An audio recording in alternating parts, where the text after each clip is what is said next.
అంటే మనం ఇచ్చే దాని గురించి గొప్పగా చెప్తాం కానీ ఇవ్వని దాన్ని గురించి ప్రజలు మర్చిపోయేలా చేస్తాం.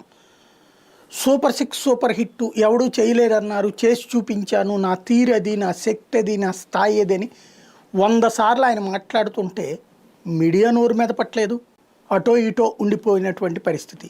సాక్షి రాస్తే పట్టించుకోరు, ఈనాడు జ్యోతి అది రాయవు. పైగా స్వయంగా అచ్చెన్నాయుడే చెప్పాడు కదా 1500 రూపాయలు ఇస్తే రాష్ట్రాన్ని అమ్ముకోవాలని. మరి అంతకుముందు జగన్ ఉన్నప్పుడు ఎట్లా ఇవ్వగలిగాడు? మరి అతను 18,000 ఇచ్చాడు కదా ఏడాదికి. ఇంటికి ఒక మహిళకి ఇచ్చాడు 18,000. దానికే రచ్చరచ్చ చేసాం మనం.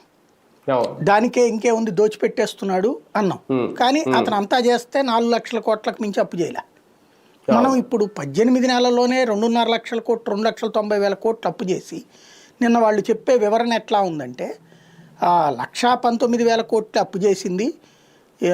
వీళ్ళు సాక్షి వాళ్ళు, వైసీపీ వాళ్ళు చేస్తున్న దుష్ప్రచారం ఏంటంటే మార్క్ఫెడ్ అప్పుల్ని అందులోనే చూపెడుతున్నారు, కార్పొరేషన్ల అప్పుల్ని అందులో చూపెడుతున్నారు, సిఆర్డీ అప్పుల్ని అందులోనే చూపెడుతున్నారు అని విమర్శ ఇచ్చుకొచ్చారు వాళ్ళ పార్టీ ఆఫీసులో ప్రెస్ మీట్ పెట్టి.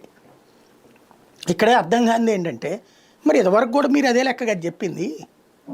అప్పుడు జగన్ అప్పుడు కూడా కార్పొరేషన్ల లోన్స్ కలిపారు, అట్లా మిగతా అన్నీ కలిపి అంతా కలిపినా కూడా 7 లక్షల కోట్లు అయితే 14.5 లక్షల కోట్లు అని అబద్ధం చెప్పింది వీళ్ళు కదా అక్కడ.